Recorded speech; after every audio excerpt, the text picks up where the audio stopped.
Hi guys, good evening to everyone. We will kick off in just about a minute or two. Just want to make sure that everyone who would like to join is able to join, and we will try to kick off literally just after 6, so a couple of minutes from now.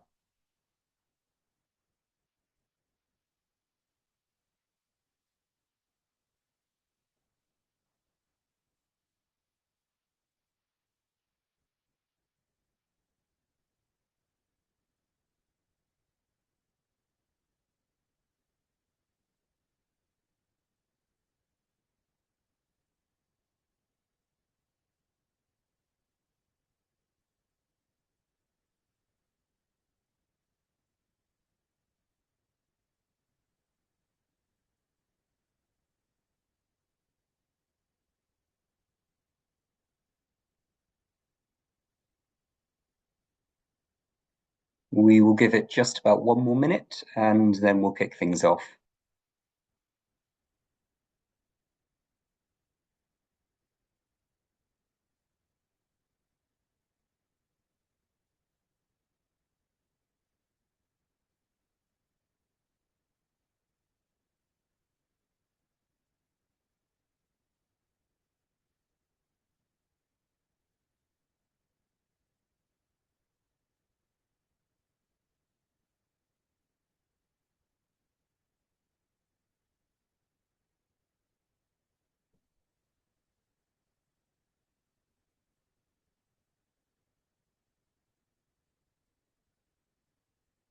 Okay, good evening, everyone. Let's get started. And for any stragglers, they can hopefully just join the call and fold in as needed.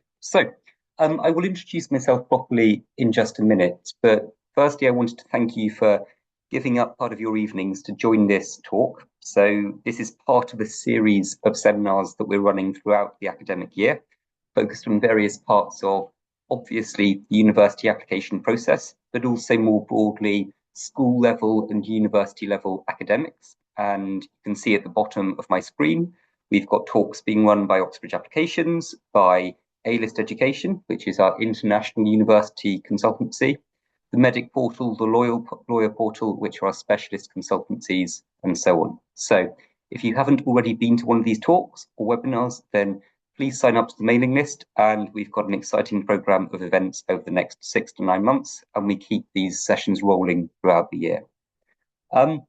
Today's session is hopefully you've grasped, and hopefully you have kind of decided to join on the basis of this topic, is getting a little bit into the weeds of strategy to do with university course and just university themselves and the choice around them. So a lot of what we'll be talking about today is playing that admissions game, e.g., how can you look at data? How can you look at the information around a university application and use that to inform the decisions that you or your son or daughter might be making about the 5 universities and the 5 university courses that might be slotting into their UCAS form a little bit later this year, or if you're thinking further in advance, in a year or two's time. Okay, so just to introduce us a little bit, if you've seen this already, I apologize, because this is how we try to begin pretty much all of the talks we're doing at the moment. We're Oxbridge Applications, and we're the leader in higher education advising and have been so in the UK for about 25 years now. So we were founded in 1999, and basically we exist to provide support for all competitive UK universities. So support rather with applications to all of those UK universities. We have Oxbridge tutors in every academic field, so every member of our office team and all the tutors and mentors who work with our students are Oxford or Cambridge graduates. And basically the work we do is informed as much as possible by research, both our own research and the research done by others, as well as guided by former admissions tutors, so former admissions tutors at top universities, Oxford, Cambridge, G5 universities that we work with and act with us in an advisory capacity. And then just to kind of extend out of that a little bit to introduce myself, I'm Tom, and I lead the consultancy team at Oxbridge Applications, which basically means I exist to meet students, meet families, do talks like this, and basically give advice. So give advice to students and families who are thinking about applying, particularly to Oxford and to Cambridge, but also more broadly, any competitive UK university, and try to make sure that I help students make good decisions about their future, or at least the best possible decisions about their future. What we're going to be doing today, and I will run very quickly through this evening's agenda. So a few bits to cover. So firstly, I just want to talk a little bit about application data. So super broad strokes, top line application data and information. What information is likely to be helpful to students who are making decisions about the courses and the universities they'll be applying to, and also where to find that. So what the easiest go-to source is to begin just getting a little bit into the weeds of the application data beyond just the university websites, where all of that's going to be found. We'll talk a little bit then, as an extension of that, about the conclusions to draw from this. So general rules, advice, and guidance about that information. And then towards the end of today's session, I'll do a little bit on Oxbridge specific data and advice. So most of the earlier part of this session will be applicable to essentially any UK university. And then later on, we'll extend out into the Oxford and Cambridge specific areas. So the applications that are a little bit more competitive and a little bit more complicated, and talk about the data that's important to kind of fold into your calculations with those applications. I should also just note that I'll try to keep today's session fairly kind of brief in terms of time, but also quite information dense. So one thing I will do is we'll make sure that we record this session and we make it available to all of you. So if you signed up for this session and provided us with your email address, then we'll send round a recording of this session, so you can go back to bits you weren't sure about or bits you don't quite remember. You can also see via that recording the slides and kind of pause on the slides and just check information and follow the various links and QR codes we've got throughout the presentation. So we'll keep it fast and information dense this evening. So quite keen to keep today's session to kind of a neat, tight 45 minutes or so I don't waste too much of all of your evenings. And then if I'm moving a little bit too quickly for you this evening, then you can go back and you can basically go back to the bits that were relevant to you and you don't quite remember. And also towards the end of today's session, I will provide all of the information you need to get in touch with us directly. So a lot of the work we do is one-to-one support and advice and guidance to families. And basically, we want to chat to you about your individual situation, because kind of the great curse of big sessions like today's talk this evening is that the advice has to be relatively generic, relatively broad, relatively applicable to lots and lots of students. And a lot of what we do, and a lot of where I think we're most valuable as kind of a company to students, tends to be where we can talk about individual situations, give really precise, granular advice to students based on our experience. So please do get in touch. And towards the end of today's session, I'll provide you with all of the information you need to do that. Okay, so let's just get started with some top line information. And I should say that this data is about 2 years out of date now. So this is information from the 2023 application cycle, which is the most recent cycle we've got all of that data accurately collated for. But basically, the first point I wanted to make is a point about overall offer rates. So there will be a general sense as you start researching universities that certain universities are more or less competitive than others. And the general sense of this comes from, on one level, university league tables and rankings. So basically the different providers like the Complete University Guide and the Times Higher Education Supplement and so on that collate university league tables and rankings and generate that data. That gives an indicator of the relative prestige and competitiveness, perhaps, for university. And then, of course, the university's own websites, particularly the course pages, which provide information about the degree courses on offer and also the entrance requirements for individual degree courses.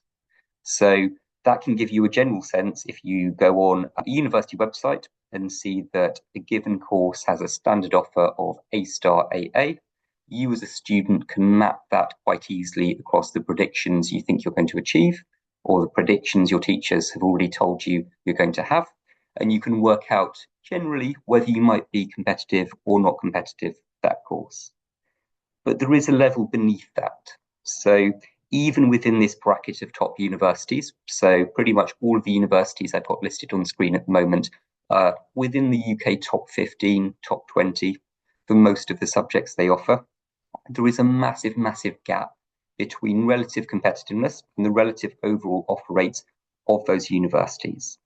And these universities, the individual courses themselves, might advertise on their website courses with very, very similar entrance requirements. So it might be an English literature course which has a 3A's standard offer at Warwick or at Durham, and it might be exactly the same at somewhere like UCL, but the offer rate at UCL might be considerably lower. And we'll talk about the implications of that in a moment. Obviously, there's kind of quite a broad spread here, and this is the overall offer rates for the universities as a whole, so it's not controlled for course. And one of the other things we'll talk about is how different courses individually within universities will tend to have either much, much higher or much, much lower offer rates. To give you just a little bit of a sense of that, and we've used here Oxford and Cambridge, so some Oxford and Cambridge courses as good examples, or at least as hopefully good examples. So Oxford and Cambridge, overall, they have general offer rates of somewhere between about 15 and 20% every cycle. But within that kind of 15 to 20% overall average, there are massive, massive outliers. So you can see at one end of the spectrum here, the economics and management course at Oxford, which at the moment is just about the most competitive, at least in terms of offer rate, the most competitive undergraduate degree program in the UK. The offer rate at the moment is about 5%, about 5.5% in the last cycle. So it's roughly 20 applications per place. And then you might look at some other courses and see something like languages, so the kind of the modern languages course or modern medieval languages course at Cambridge.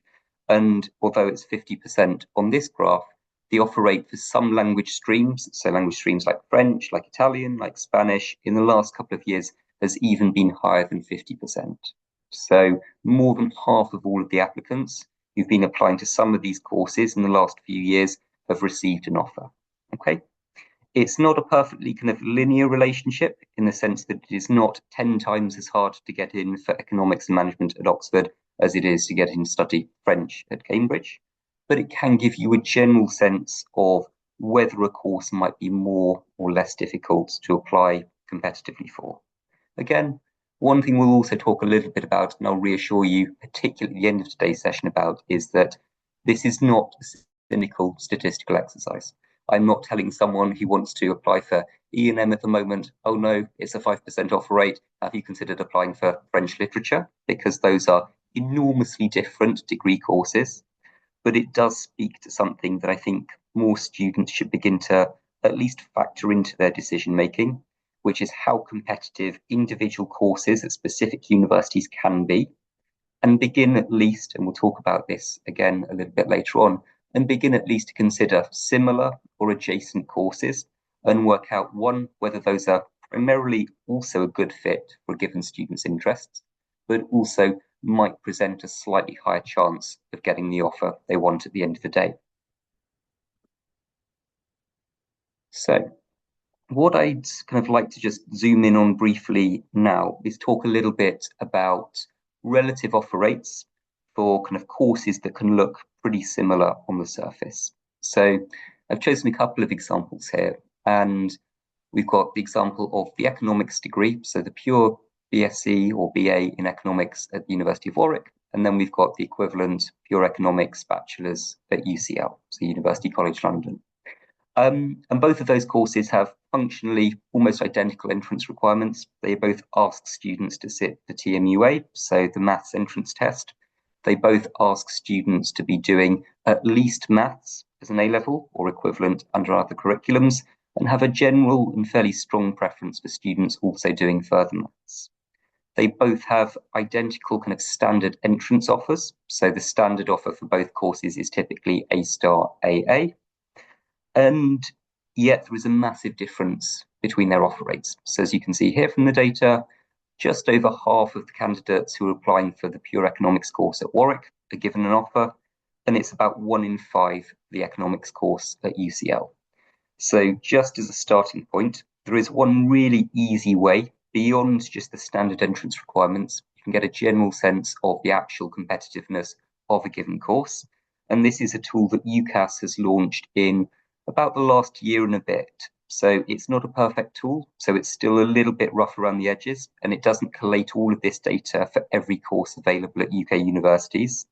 But what you can do is you can go on the UCAS website and you can find most UK university degree courses, and you can scroll down the page that is individual to that course. So say the course Economics 3-year undergraduate degree at Warwick, you can scroll down that page and it will summarize a lot of the same information on the University of Warwick's own website. But also at the bottom, it will collate some of the data that has been collected by UCAS over the previous few admission cycles. And so this is designed to help students essentially make more informed choices about their applications. And you can see both the offer rate over the last few years for UK school and college leavers for that course. So 50%, 20% is two examples here, and you can get a general sense of competitiveness from that. But you can also see the grades held by accepted students. So the most common grades, as well as the highest grades and the lowest grades, so the range of grades that that course has given offers to. So even if you're being kind of quite ambitious with a couple of your UCAS choices, which absolutely you should be, you can use this data in a lot of cases to see that perhaps your predicted grades are a little bit even lower than the typical grades, or even than the lowest grades that that course has previously given offers to students on the basis of. And it might encourage you to be a little bit more cautious. Conversely, with a lot of courses, you can also see that they are giving offers to students which are below the standard entrance requirements that they state on their own websites. So you can often be a little bit more ambitious with your choices on the basis of that data than you might otherwise consider being. I've got the QR code there at the bottom of the screen, and that will just link you to the UCAS website. So that's just the UCAS course search website. So you can type in keywords. So you can type in economics courses, you can type in engineering, or you can filter by university. You can filter also both by university and course. And you can just start looking around courses, scrolling down to see this information. And it is at the bottom of most of the degree course pages, but it's still quite a lot that it's missing from because UCAS has not collated that data, and quite often doesn't collate that data for the very small courses either. The next thing I want to talk a little bit about is offer rate versus enrollment. And this is something called yield. So it's a big thing in US admissions. So US universities, they are obsessed with their yield rate, e.g. the percentage of applicants they give offers to, who then end up starting university at that school or college. In the UK, it's much, much less prominent in the discourse around university applications, but it's one thing it's really, really worth being aware of. So a lot of universities, they don't kind of mislead particularly aggressively, at least they don't typically. But one thing they quite often do in terms of presenting data on their websites in order to make themselves look, in many cases, a little bit more kind of prestigious or popular or competitive and so on, is that they will give the applications to places rate. So the ratio between the number of applications they receive for a given course and the number of places available actually on that course. Mostly, however, what you or your son or daughter should be thinking about from an application perspective is the ratio between applications and offers.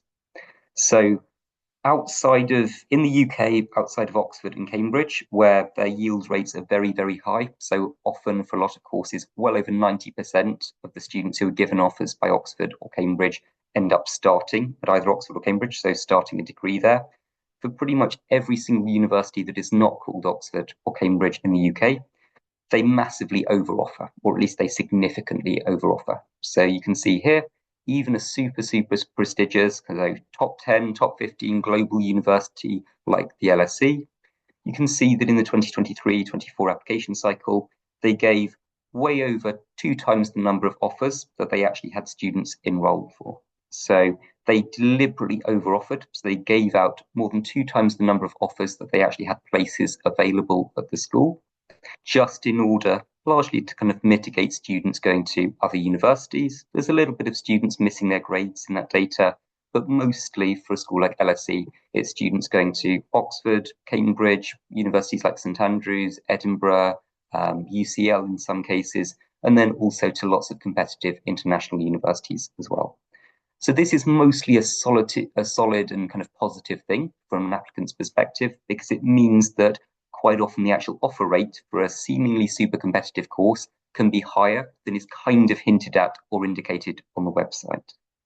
Um, Even more strikingly, I've also got some data here for Durham.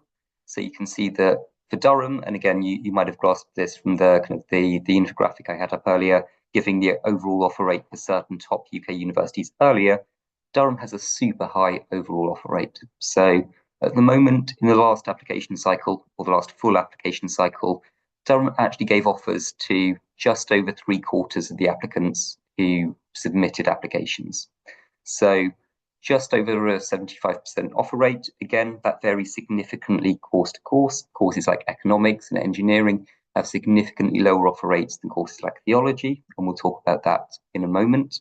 But the offer rate was pretty high, and it was under a third of people who were given an offer who actually enrolled in the university. So Durham expects that. Durham anticipates a significant amount of kind of melt from the applicants it gives places to. It only expects kind of usually around or just under a third of the applicants it gives offers to ultimately enroll at the university. And because of that, in relative terms, it's pretty generous with its offers. So broadly, be aware of this. And again, it might encourage you overall to do a little bit of research and be a little bit more ambitious, perhaps a little bit more aggressive with your applications than you might otherwise have considered being. Course choice, as we've already begun to talk a little bit about, that does also matter enormously. So courses at individual universities, they do differ massively in terms of your admissions chances.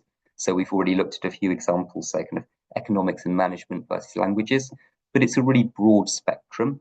And I should also just note that it doesn't need to be massively disparate, so massively different courses that you are kind of looking at and considering kind of massive gaps between the admission statistics. Quite often very, very similar courses, so joint honours courses or courses with huge overlapping areas of interest or areas of speciality can also have massive differences in terms of admissions rate. So there's often a strategic game to be played there, and we'll use a couple of examples to kind of illustrate that in just a moment. One thing I want to be quite careful about is this next remark, which is courses don't necessarily differ massively in terms of career prospects.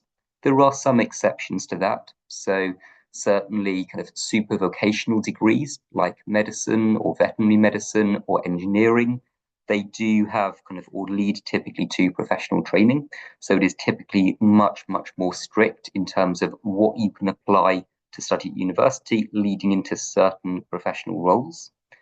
But quite often you will find it's a little bit more flexible than that. So quite often a lot of what kind of graduate employers are looking for is the prestige of a university, so the brand name of a given university, rather than the specific subject a student studied. So in a lot of cases, we find students who are doing a subject that they enjoy, are good at, and are interested in, at a brand name, so a good university, and who have predicted a strong result, so kind of a mid-high 2-1 or a first-class degree result, they do absolutely fine applying for kind of competitive graduate schemes which don't necessarily map onto the kind of the specific degree course they are studying. So kind of the classic example is that a lot of kind of future lawyers, even at big corporate firms, they don't study law as their undergraduate degree pathway. They'll do a conversion course following on from a non-law undergraduate degree pathway. It can be a little bit more competitive, and it does add a little bit of time to that student's kind of training and recruitment and kind of professional journey. But quite often that can be a really good fit for a lot of students and potentially have some strategic advantages as well. And it's similar for a lot of graduate roles, even things in kind of super quantitative roles, so kind of finance, consultancy, banking, and so on. Although for certain roles, there is a very, very strong preference for highly quantitative degree subjects. In a lot of cases, in a lot of roles, it's a little bit more broad, and a lot of the kind of the recruitment process and chances is determined by getting the right work experience, doing the right networking, pursuing opportunities from your first year of university, of course, going ideally to a top, so kind of a brand name UK top 5, top 10 university or equivalent internationally. The main kind of takeaway here is just to be open-minded. So explore similar options, look at overlapping degree courses, and so on. So we've run through a fair amount of data there, and what I want to do is just a quick summary. So kind of a quick kind of round of interpretation, so kind of takeaways that will be broadly applicable for most students here. So particularly at the moment, outside of the top 5 UK universities, so basically that's the G5 group of universities, so Oxford, Cambridge, and then the top London universities, so LSE, Imperial, and UCL. It's a buyer's market. So at the minute, universities are kind of struggling to kind of broadly make their budgetary ends meet, and they like having as many students as possible. So even super prestigious universities like UCL have significantly expanded their student bodies in the last few years just to get as many students in as possible. And so I would say broadly at the moment it's a buyer's market, which is a good thing mostly, for the most part for students. And it means that top 5 UK universities, they are as competitive or roughly as competitive for the most part as they were 5, 10, 15 years ago. But outside of that bracket, so top 20, top 15 UK universities, quite often they are giving very, very high offer rates, or kind of quite often they are giving lots and lots of the students who apply offers, and indeed unexpectedly high offer rates. So be ambitious. I would note specifically, as I've already kind of indicated, Oxbridge and London, so the G5 universities tend to be the most competitive. With the London universities, particularly for international applicants, they draw in a lot of international applicants because London is a big hub for international students. That can make them and kind of bolster their competitiveness, so can make them a little bit more difficult to get into, all other things being equal.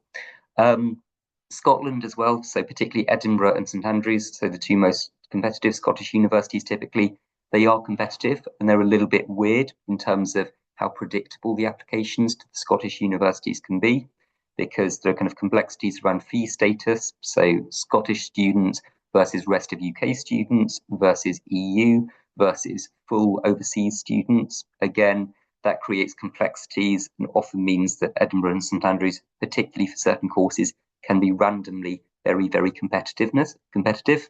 And they also can often assess students in slightly different ways to kind of universities in the rest of the UK. Conversely, Warwick, Durham, Bristol, so kind of super prestigious, kind of high ranking Russell Group universities outside of London, outside of Oxford and Cambridge, they do typically have very high offer rates relative to their prestige. So quite often I see students or advise students to be a little bit more ambitious with particularly their target and their safety choices. So the choices that are kind of second down to about fifth on their list of UCAS choices, because often they can be really ambitious with those universities which want to fill places and which kind of want to kind of basically give offers to any student that is relatively competitive. Some general advice on subjects. So just kind of broad strokes. At the moment, STEM subjects are pretty broadly competitive across the board. Specifically, and this is the trend over the last few years, in some more applied subjects versus kind of more specifically kind of academic fields. So things like computer science, data science, most engineering streams have tended to become more competitive over the last 5 to 10 years.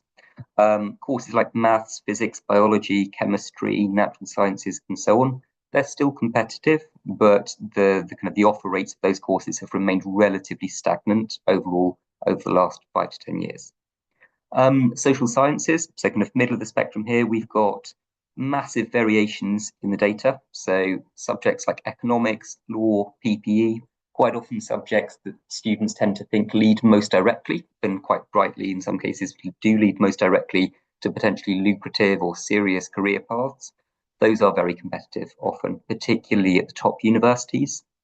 Whereas some other social science subjects, so things like geography, psychology, and so on, things like human sciences, things like anthropology, things like archaeology, so slightly more obscure subjects as well, those will often be a lot less competitive.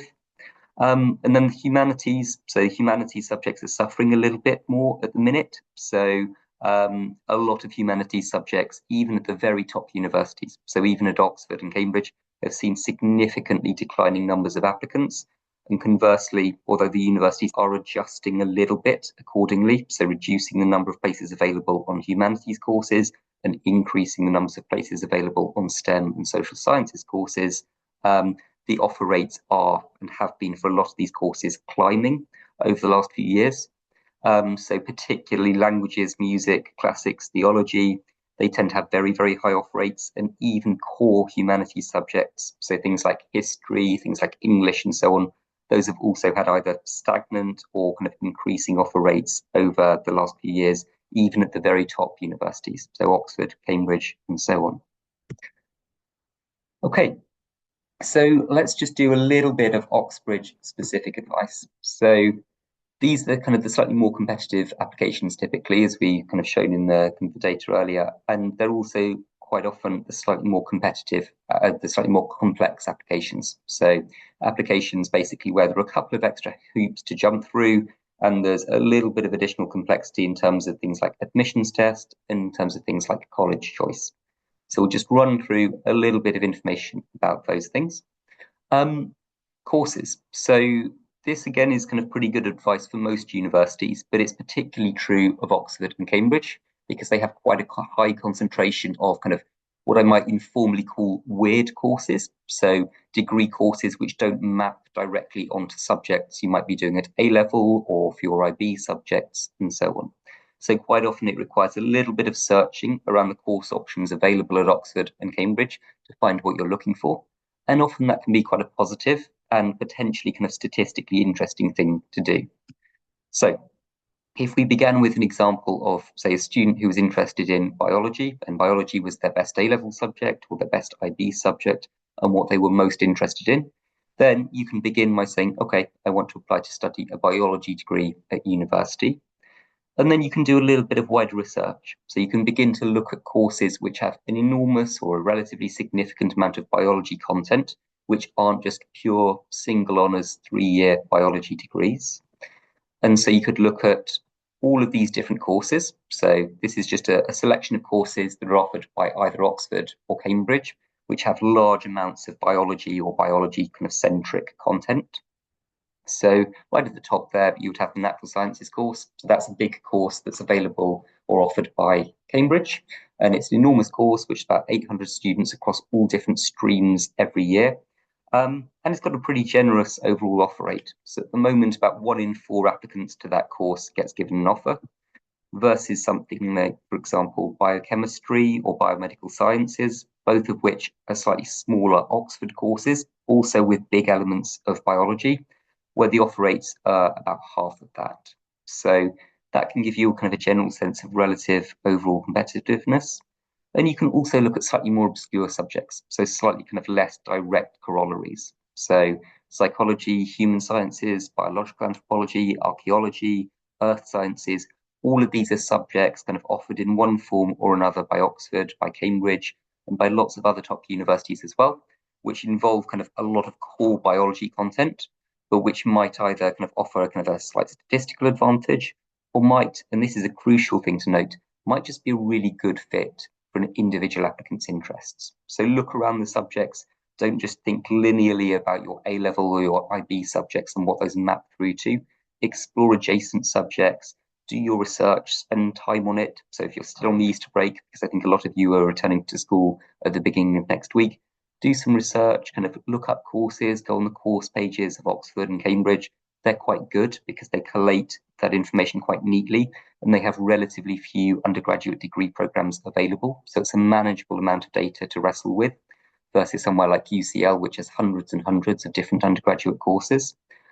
Just do some research, look at the courses that seem interesting or kind of pique a little bit of interest at least, spend some time and work out whether or not that might be a good fit for kind of you to spend 3-4 years of your life studying, whether it matches up to your academic interests, what you might want to do in terms of career ambitions and kind of longer term and so on. But also all of this information is typically a little bit veiled in terms of offer rates. So you can search around, so you can quite often find freedom of information requests that have been published that give a sense of offer rates, and also come to us. So we collate a lot of this data. We submit hundreds and hundreds of freedom of information requests to universities and to UCAS every year. We collate and process a lot of this data and use it to inform a lot of the work we do with students and help them make good decisions about their applications. Just to get a little bit more specific and into the weeds of a couple of these examples. So You might set up a binary pair and you might look at something like natural sciences, so the big course, or as Cambridge would call it, tripos at, as I say, Cambridge. And then you might compare it to something like the biochemistry program at Oxford. And within the natural sciences course, you can do basically a pure biochemistry degree. So you can choose your options and modules to specialize almost exclusively in biology, chemistry, and biochem, biomedicine modules. So they are kind of the nearest analogues for one another that Oxford and Cambridge offer between the two of them. And you can see here, so overall offer rates, as we've already kind of indicated on the previous slide, at the moment it's about twice the offer rate for the Cambridge Natural Sciences course versus biochem at Oxford. Also, it's quite interesting that the interview rate is much higher at Cambridge. So if you are someone who has got strong grades and thinks you're a good applicant, but thinks that you're a little bit kind of unsure about kind of getting through to interview, or a little bit more hesitant about how perfect on paper your application is, then Cambridge, all other things being equal, again, it's a complex kind of like multi-factor situation, all other things being equal, tends to have a higher kind of chance of shortlisting you for interview. So if you are someone who wants to get through to the interview stage, show off what you can do and play the game to give yourself the best possible chance of meeting the admissions tutors for the interview, then Cambridge will give that to you. Oxford, again, this is true of biochemistry. It's also true of quite a lot of Oxford courses more generally, particularly across STEM and social science subjects. Quite often it has a much lower interview rate. And so if you're someone whose GCSEs aren't quite perfect, or is a little bit more hesitant about predicted A-level grades, then Oxford does quite often use that data very, very heavily to remove large percentages of students prior to the interview stage. So it's worth not just looking at the overall offer rate, but also the interview rate for individual courses, because that can differ significantly as well. Entrance tests, so we'll talk about those in a minute, but Natural Sciences at Cambridge has an entrance test. At the moment, biochemistry at Oxford does not. So depending on how you think you're going to do in the entrance test and your practice and preparation for that entrance test, that might also help inform your decision.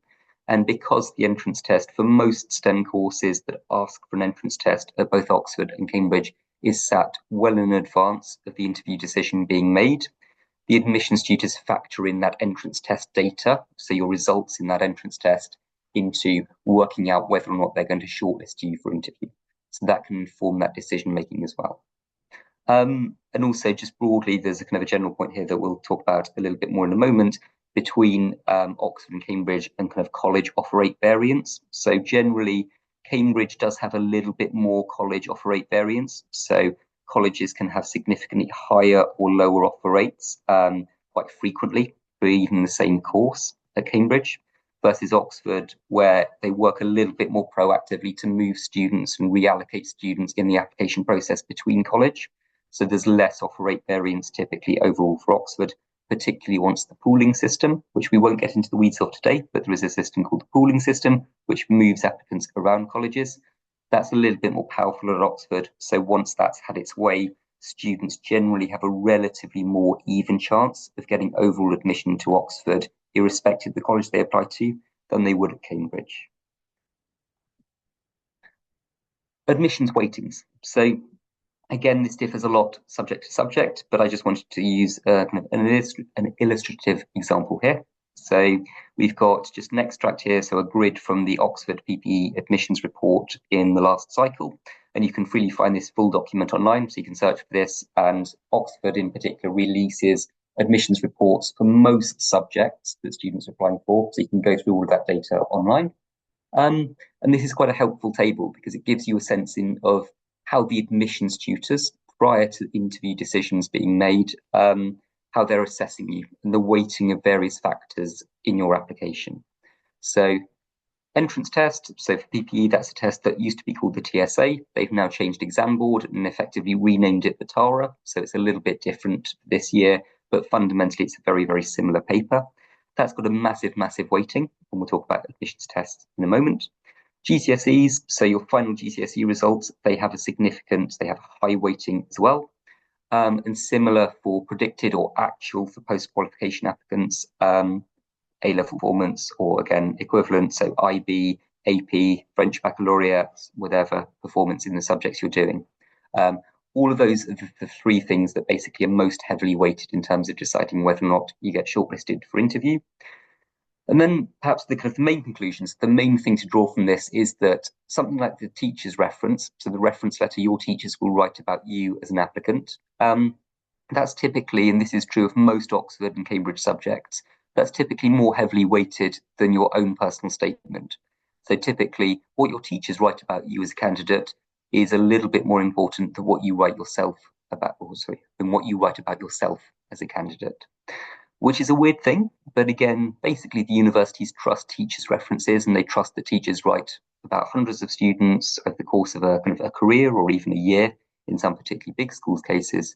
And so what they want to see from those references is a general sense of how that student kind of compares to other students in that teacher's experience. And that comparative sense is very, very important in the reference letter and typically gives it a little bit more admissions weighting than your own personal statement. There are some exceptions to this, so particularly for humanities courses and courses without entrance tests, the personal statement can be much, much more heavily weighted. So for a course like history or English, on a similar table, the UCAS personal statement might be given medium or even high weighting alongside the sample essays you'd be submitting. So it does change course to course. But look up this data, get a general sense of what's more or less important to your application, and make sure you're, where possible, playing to your strengths. Entrance tests. So this is one thing I really want to emphasize today because it's one thing that students can often be slightly, not quite naive about, but a little bit unaware of.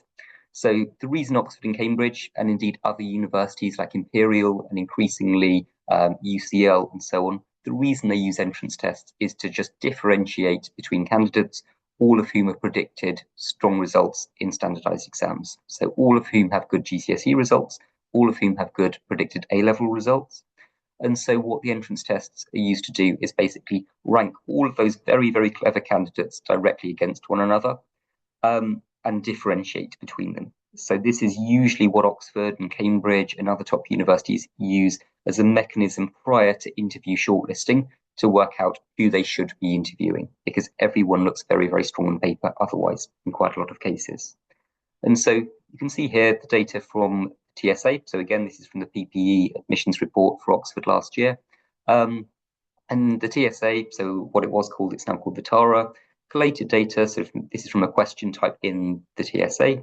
And what you can see essentially is basically as your TSA score rises, your chances of both being interviewed and subsequently offered a place, they rise significantly. So it's a relatively linear relationship here between kind of how successful your application is and how good your TSA critical thinking score is. Again, it's similar for the other question types in the TSA, similar for your overall TSA score, or as it will be this year, your TARA score.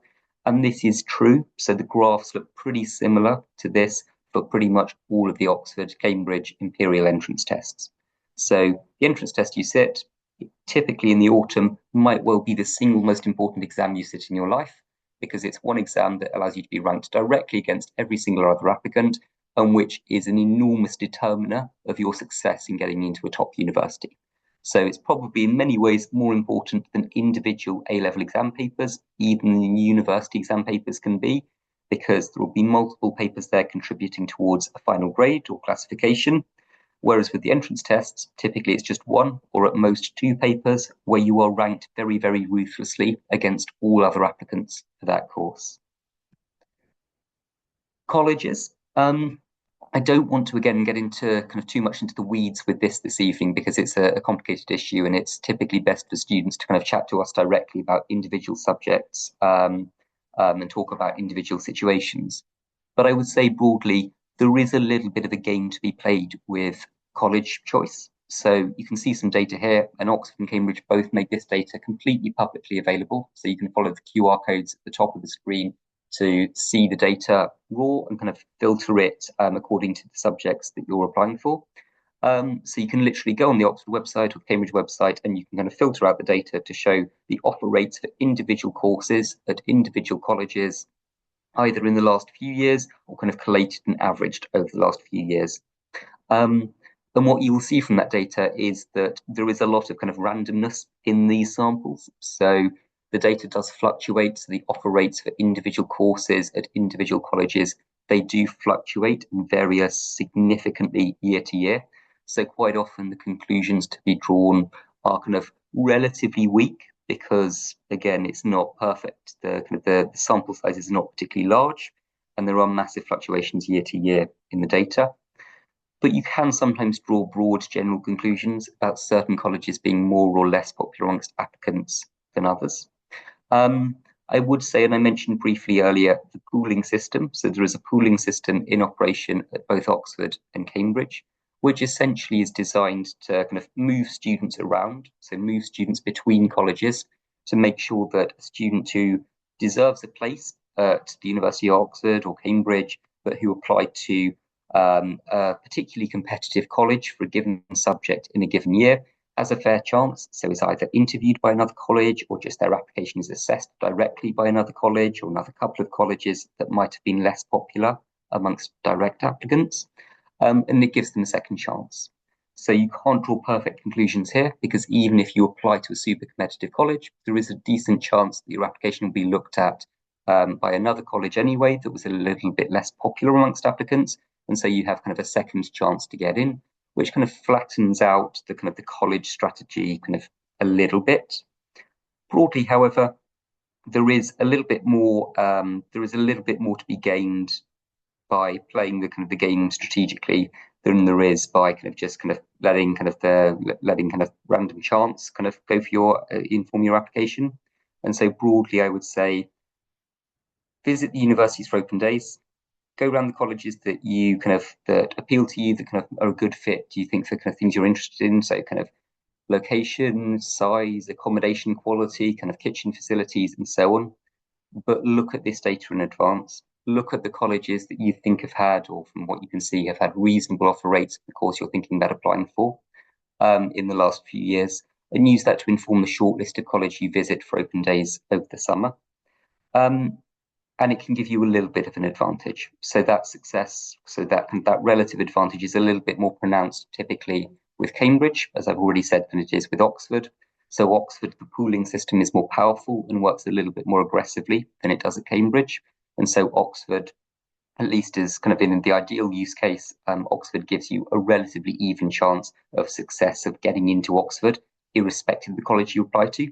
That's not perfectly true, but it's more true than it is at Cambridge, where it's a little bit more chaotic, where the colleges have a little bit more power relative to the rest of the university. And so you can play a little bit more of an admissions game with targeting individual, slightly less popular Cambridge colleges. And broadly, in terms of which colleges those are, the more modern and the further out from the centre of town a college is, typically the less popular it is amongst direct applicants. Again, that's just a broad, very general view, but you can see that borne out when you begin looking at the data. Okay, so just some general advice to kind of sum up from this kind of Oxbridge section. So look at the data, but don't let it rule your decision making. So follow this QR codes on the previous page, but don't kind of let them kind of make your application decision for you. So you should be actually kind of enthusiastic, as I'll talk about in a moment. You should be enthusiastic about the application you're making, rather than just letting it be a purely kind of soulless, cynical statistical exercise. Similar courses. So if we talked about similar courses can be considerably more or less competitive. So consider courses that are adjacent to kind of what you instinctively might want to apply to, and see if there might be a strategic advantage to be gained from that. Entrance tests for courses that have them, they typically have significant weighting. One note there is that the UCAT, so if you're a potential medicine applicant or a veterinary medicine applicant, you'll typically be sitting a test called the UCAT.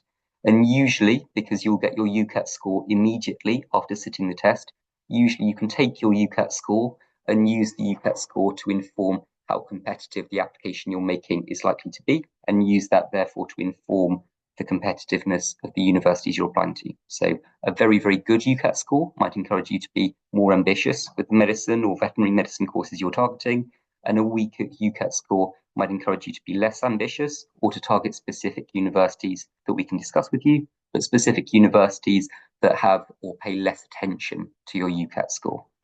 All of the other entrance tests, pretty much, you don't get your score before you have to submit your application. So you might have a general sense of how an exam went. If you sit it in advance, so something like law, you would sit the test in advance of applying, but you wouldn't get your score in advance of applying. Um, and you can use your kind of like experience on the test day to inform how well you think you did, but you won't get your actual results. And then finally, as I've already noted, college choice is more strategically important for Cambridge than it is for Oxford. Some colleges are applied to by a disproportionate concentration of very strong candidates. So that's something that's not always borne out by the raw application stats and data. So just wanted to flag specifically colleges like Magdalen, New and Balliol at Oxford, Trinity, King's, Jesus, Downing at Cambridge. That's not a perfect kind of list or a perfect system, but broadly, those colleges are quite often applied to by, as I say, a high concentration of very strong candidates, which can make them a little bit more competitive or difficult to get into for a lot of courses. So those are kind of general bits of advice. And as I say, I've tried to keep today's talk quite broad and generally relevant, but get in touch with us if you have specific questions. And in order to do that, so I was a little bit, so usually we'll do a bit of a Q&A at the end of these sessions, but I was a little bit concerned with today's that we might kind of get into the weeds of kind of data for individual subjects, and that wouldn't be relevant to a lot of people. And I'm aware that we've got a lot of people on today's call. So what I'm going to suggest instead is that you just scan the QR code there and you can book in for a completely free video call with a member of our team. So I do quite a lot of those calls and meet with quite a lot of families and students directly, and then other members of my team. So kind of we're all Oxford and Cambridge graduates and super experienced at chatting to families and giving advice to students. They all take the calls as well. So feel free to follow the QR code. You can book in for a 20-minute video call with us. So we'll send you automatically a Zoom link, and are very happy to meet and chat and answer questions individually. So while you do that, just some final thoughts, and just to kind of reassure you a little bit, because today's been quite kind of just talking about the data and saying kind of, oh, kind of follow where the data leads. It shouldn't be a process that's led by data. It should be a process that's informed by data. So fundamentally, you as a student, you as an applicant, or you as the parent of an applicant should be thinking about what you want to spend 3-4 years of your life studying at a top university. What do you care about enough to spend those 3-4 years of your life studying potentially harder than you've ever studied before? What do you care about enough to kind of commit that part of your life to? It should be led, as I've put in bold there, it should be led by what you want to study, mostly at university. And then only once you've actually kind of decided and got a fairly clear idea of what those 3 or 4 years of your life you want to be kind of dedicated to are, should you then begin to think about statistics and strategy and so on. And just broadly, I want kind of all of the students kind of who are applying to have this kind of happy warrior. So as I would frame it quite informally, this happy warrior ethos. So kind of giving it a good shot, being ambitious, kind of like approaching the kind of the whole application with kind of a good fight mindset, but also approaching it positively, not getting kind of too into your own head about kind of the stressful, anxious, kind of competitive elements of the process. Just saying, okay, I'm really keen to kind of like make an application to a top university, maybe target Oxford or Cambridge. I've got good grades, so kind of let's go for it and see where I end up. But also not overinvest in the whole idea of a specific course or a specific university to the extent that it becomes kind of the end of the world if it doesn't come off. So again, try to stay positive throughout the whole process and just have a little bit of statistical energy, because hopefully we've begun to kind of get things percolating around in today's talk. Have a little bit of statistical energy, just kind of floating around there to help inform the decision making as you lock in those 5 UCAS slots. Okay, so thank you so much for your patience this evening, and thank you for listening to me speak. So hopefully this has been a fairly helpful talk for a lot of you. Some things will be more or less relevant to individual students, but book in to chat to us. You've also got the link to our website and our phone number at the bottom of the page there. So reach out to us, get in touch. It was lovely to see so many of you on today's call. We'll make sure we share the recording for today's talk as well, so you've got access to the slides and the recording. And if there's anything you want to query or question, just reach out to us. We're always very happy to chat. There's absolutely no obligation beyond that initial chat. So reach out, let us know how we can help, and we'll take it all from there. Okay. Thanks so much, guys, and have a great rest of your evenings.